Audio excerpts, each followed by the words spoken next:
Welcome everyone. And today we are in our podcast series with Middle East Insights. I'm Dr. Shubda Chaudhary, and today we are very, very privileged to have Ryan Bohl with us. And to start with, he is a brief introduction of him, which is that he is a senior Middle East and North African analyst at RANE, where he focuses on strategic, demographic, social, diplomatic, and political issues in the greater MENA region. His area of expertise is particularly on the behaviors of GCC member states, the Levant, Syria, Turkey, Israel, Yemen, and aspects of US Middle Eastern policy. Ryan also holds a bachelor's and master's degree in political science from Arizona State University. He has lived and worked in UAE and Qatar, and he has been cited as a regional expert at various publications like AP, Bloomberg, Time Magazine. He's also... So Sinwar, being such a Gazan in his outlook and his upbringing and in his political and military career, really raises that question as to whether or not he can hold together these budding different branches of Hamas as a transnational movement. Then there's also this other bigger question, which is the Politburo of Hamas decided to appoint its military leader to also be its political leader. And normally these two are separate. They're separate functions because the political leader can travel, he can go to Europe, he can go and carry out these diplomatic functions. By uniting the military and the political wing together, at least in the leadership sense, it implies that the Politburo is on war footing for a long period of time, that they don't expect that they're going to have much use for politics anytime soon, at least as a movement. So it's kind of been shifted into the transformation as a militant movement. It does suggest that it's more hawkish outlook, its more hardline outlook is going to be its outlook for a while.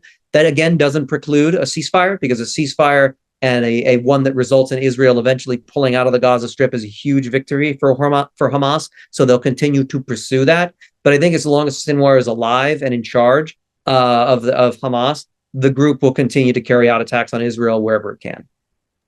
So why do you think Khalid Mishal was not chosen? Or, there was... and if this was it also a pressure from Iran to choose a hardliner who is also a political prisoner in the past? And I think that there's going to be an inside story that we'll find out later. But I think, yeah, certainly Iran's role probably mattered. But Sinwar also has credibility as being on the ground and literally in the tunnels. And I think that helped him in a big way. And probably, again, the Politburo, of whom, they're under an assassination campaign, an open-ended assassination campaign by Israel right now, probably concluded that for now, until Israel's assassination campaign comes to an end, military leaders who are part of a structure that's designed to regenerate might be a better way to organize their leadership. So if Israel does kill Sinwar, his replacement is already chosen. Whereas with Haniyeh, his replacement had been assassinated way back in January in Beirut, and they had not reappointed him. And so that sort of suggested that the political side wasn't thinking about succession as much as the militant side. The militant side is willing to take casualties and regenerates itself with new people from the ranks. And I think that's where the organization is currently going.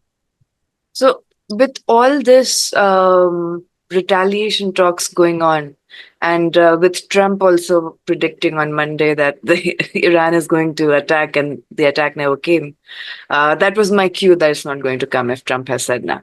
So, but the point is that what do you think that since the OIC meeting almost is over now, and though Saudi Arabia has declined the request of US to help in the refugee rehabilitation in Gaza, it has also declined, Iran and Jordan has also declined Iran to use their airspace. So do you think that a retaliation which every night is being, like a certain kind of apocalyptic consumption that has happened to all of us is going to happen eventually? Yes, I do think a retaliation will happen eventually. Certainly from Hezbollah. Iran will probably also repeat what it did in April, because the taboo was broken in April, where they were able to fire their ballistics and their drones directly at Israel, and the world did not come to an end, and the region did not have a regional conflagration. We had a very tense moment, but they got through it. And I think that it has suggested to Tehran that they can carry out certain types of strikes on Israel so long as those strikes don't cause significant civilian or military casualties. Material damage is clearly something the Israelis can tolerate. There was damage to the air base back in April, so they can tolerate that, and then carry out a symbolic response where it's material damage in reply, and then everybody can move on. And I think that's where Iran is believing it can thread that needle of tension, where they still are shown to respond to a provocation. They're still showing off their technical and military capabilities. They're attacking Israel in a moment where very few countries are doing anything else to stop what the Israelis are doing in Gaza. And all of that translates into a major political and diplomatic boost for them. So I do expect the attack, but we got to also remember in April, it took almost 2 weeks before they did it. So they are very clearly, they're internally debating the target set. They're trying to coordinate with their regional allies and proxies, and they're trying to decide if they're going to launch a barrage that's big enough to overwhelm Israel's air defenses. Because if they decide to do that, where they're deliberately overwhelming Israel's air defenses and the United States' defenses that are going to be set up in that area, that increases the likelihood that, one, they'll cause damage, and that might deter the Israelis from further covert action. But they could also kill Israelis at significant numbers, and that will force the Israelis into a conventional retaliation at a greater scale. That's true, but in the light of the April attacks, Iran had already told Switzerland, Turkey, Saudi Arabia, informed everyone in advance that they're going to attack when, where, how. So out of the 3,000, drones or missiles or whatever that were fired, only there was one casualty in the Negev desert. Right. Now they have told everyone in the world that they are going to attack. I don't know how diplomatic channels are being used right now, but a lot of Israelis are moving into shelters, specifically the underground shelters in Jerusalem and West Jerusalem and many others in the northern coast. Every night there is a radar warning that is going on. But at the same time, do you think that what is happening currently in Lebanon is also going to disenfranchise the Lebanese population, which are already not very pro-Hezbollah, but with all the sonic boom and regular, psychological warfare that is going on in Beirut? And I think when we think about this regional retaliation, Hezbollah will definitely have a role. We don't know if Hezbollah will decide, because, of course, one of their top people were assassinated by Israel, right before Hania. And so I think it was Faoud Shukr, when he was assassinated, that forced Hezbollah into an escalated response, and especially because the assassination also took place in Beirut, which Hezbollah has warned, strike Beirut and will strike Haifa or Tel Aviv in response. And so Hezbollah is also debating with Tehran and discussing with Tehran what their response should look like, and should they be linked? Because if Hezbollah decides to launch their barrage at the same time as Iran's, that increases the chances that Israel's air defenses are overwhelmed, and therefore more damage and more casualties, and also more escalation. On the other hand, if Hezbollah is looking for mostly a combination of deterrence and political gain, Hezbollah is in a better position than Iran to withstand a conventional retaliation from Israel. Whereas with Iran, if Israel is feeling compelled to strike Iran with a sustained air campaign, that may draw on the United States. Whereas if Hezbollah is triggering the Israeli ground incursion into southern Lebanon, Hezbollah is entrenched and is already prepared for that war. It has been for some 15, almost 20 years now, been preparing for the second invasion since 2006. So Hezbollah might be able to go on a greater escalation scale than Iran can, that they could fire more missiles at Tel Aviv or Haifa or Nazareth or any of these northern Israeli cities or even Jerusalem, and withstand Israel's inevitable conventional retaliation in a less regionally deterioratory manner. You're not going to get a regional war directly out of an Israeli strike on anything in Lebanon, but you could get a regional war if Israel is carrying out major strikes on Iran itself. And so that might be the frame that ends up happening, where Hezbollah has much bigger of a role in this retaliation, while Iran is playing something not exactly the sidecar, but isn't looking to go much beyond what it did in April. So with all this going on, and specifically once you mentioned Haifa, China has investment in the Haifa Bay port. India has investments in the Haifa port. These are just 3 to 4 kilometers away from each other. Why do you think China tried to create this Beijing declaration? Well, you mean between Fatah and Yeah, Hamas? but yeah, what I think propelled them?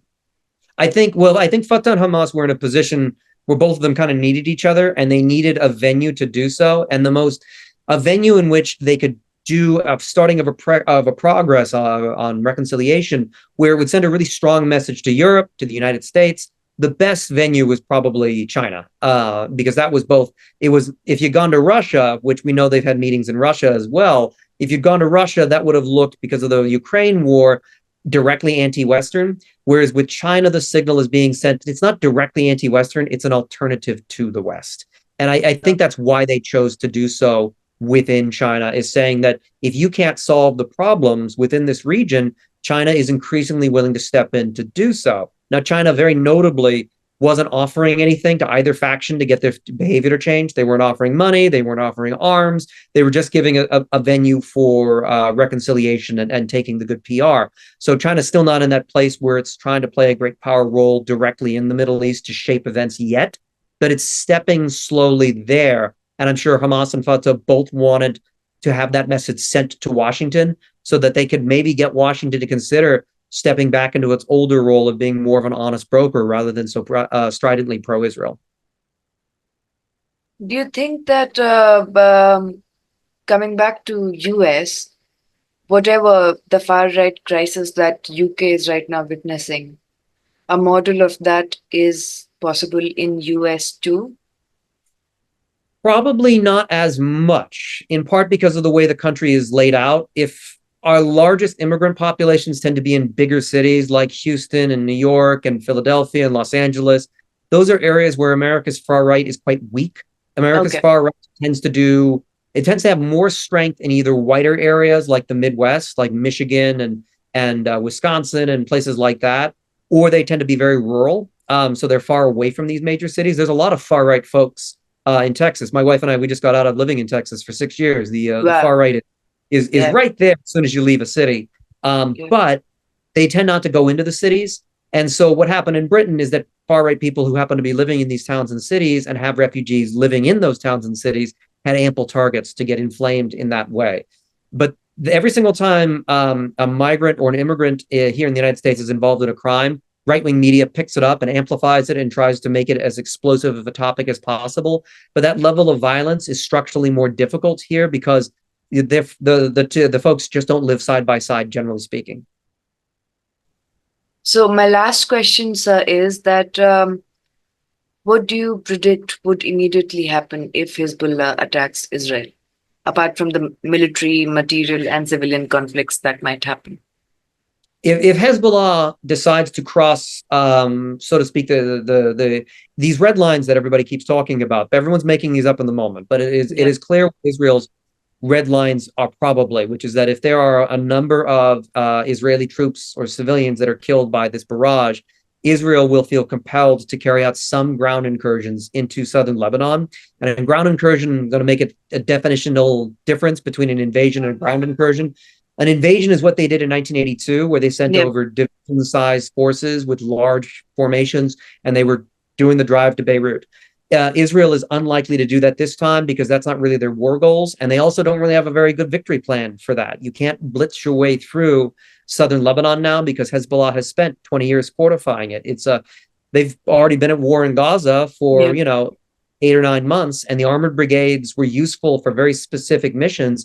But as soon as they ran into entrenched positions that Hamas was fighting from, their armored brigades weren't going to do very much. They had to slow down and focus on airstrikes and other things, and artillery and special forces and individual infantry to try to root out those entrenched positions. And Hezbollah is like that, but on a significantly higher scale. So Israel may carry out incursions where it's trying to take villages, where it's trying to take fighting positions, where it's a few brigades that are operating for a limited amount of time that might withdraw as they endure casualties. And they might do that cycle over and over again throughout southern Lebanon to try to wear down Hezbollah's infrastructure and informally create the buffer zone that they state is their war goal within Lebanon. Now, as they do that, there may be a moment where within Israel, the hawks, the far right, push the Israeli government to change the mission away from the buffer zone and towards the destruction of Hezbollah too. And if they change that mission towards the destruction of Hezbollah, like they tried to in 2006, that's where the risks of Iranian intervention increase, and the risks that the United States may be pulled in also increase. Okay. So thank you so much, sir, for the privilege of your time. And thank you. This podcast will be available to a lot of our students who are MA and PhD scholars in India who specialize in Middle East. We call it West Asia from here. So